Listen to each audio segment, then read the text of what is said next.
Hi everybody, so going into the women's health hormone book, I'm going to go over kind of what you should be eating during your menstrual cycle because we have a 28-day phase. So we go through, all of the emotions all the time, different levels of tiredness and fatigue, different types of energy throughout that entire 28 days versus a man who is like consistent up and downs for 24 hours and then just repeats every single day. We don't have that rhythm. We have a full 28 lovely days. Unless you're on birth control or any type of other hormone, then obviously you're going to be more stagnant, like a 24-hour circadian rhythm, like a man's.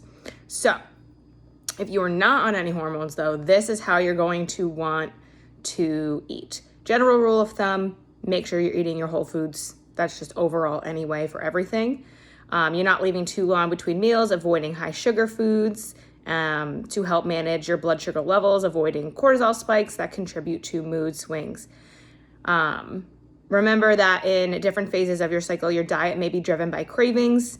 So just keep that in mind, and it's okay to give in to those. Just remember the rule of protein, fat, carb, fresh. So just remember that. If you want your chocolate, eat your chocolate. That right there is going to have your fat and your carb. You just got to find a protein to go with that. Maybe put some Greek yogurt and add some berries. Complete meal. That's the only thing that I say when you want to give into your cravings is make it a full and complete meal. So what to eat? So the menstrual phase is easiest to pick out. Oestrone and progesterone reduce to their lowest levels. So it's a good idea to eat whole foods, limit things like sugar, alcohol, and caffeine. Because those are going to trigger hormone imbalances, and it's really easy to tip the scale in either direction. We want the balance. We don't want too much or too little of any single hormone. So you may want to limit your intake of fatty and salty foods, drinking herbal teas like chamomile or raspberry leaf. Also may benefit from increasing your iron intake because of all the bleeding, adding foods like red meat, spinach, and other dark leafy greens. Foods that contain vitamin C to help with the iron absorption. Oranges, red and green peppers, pineapple, strawberries, broccoli, mango, all of those things. Then you have your follicular phase, where it's always so hard for me to say. So that's when your estrogen levels start to rise again to prepare for eggs for the ovulation phase. So your body may conserve its carbohydrate stores during this time. So energy increases, your body is actually more receptive to activities like strength training. Really, really good time to focus on like high intensity interval training and fitness and things like that. Your body may need more carbs during this phase. Make sure you're still getting your regular intake of protein. Doesn't hurt to be making sure that you're keeping up with your iron and your vitamin C to absorb that iron.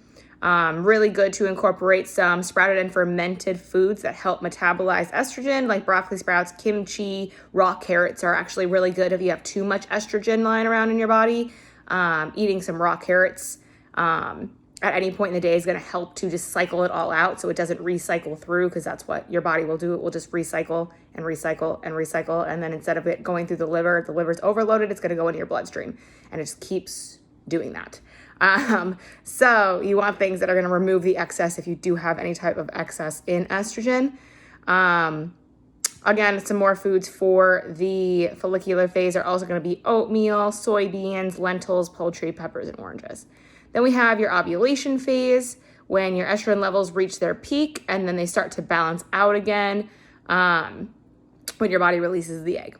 So with that, you want anti-inflammatory foods, again, whole fruits, vegetables. Almonds are going to be really good for that. Also the part of the cycle where you're most fertile. So if you do cycle track, that would be that. Adding in more leafy greens, peas, kidney beans, things fortified with folic acid. Foods high in antioxidants are also beneficial during this time. Again, vitamin C, berries, those types of things. Then you have your luteal phase. This is when progesterone was going to start to rise leading up to your next period. It's thought that eating foods that produce serotonin will help during the most this time, like quinoa and buckwheat. It's also useful to add in more healthy fats in your diet, so avocados, nuts, fish.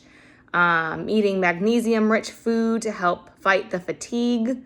So dark chocolate is going to be something that's really good for that. Again, avoiding caffeine, alcohol, added salt, carbonated drinks, just to help in that luteal phase, because that's right before you get your period, the PMS pretty much. If you do experience that, which again is actually not normal, we just normalize it. Fun fact. And again, just making sure that we are taking control of our own bodies and our hormones, because it's not like anyone else is going to do it besides us, and we are a women community. So I think it's really important to talk about that at any point in your phase, whether you are on birth control with or without hormones, whether you cycle track, whether you're pre-menopause, in menopause, etc. It's just really important to talk about all of the hormones that are going through our bodies, because we're women and no one knows anything about this. And I read a book about it, and now I'm going to tell you all the fun things. So that is just kind of a few ways to eat on and off your period during that whole 28-day, give or take, menstrual cycle.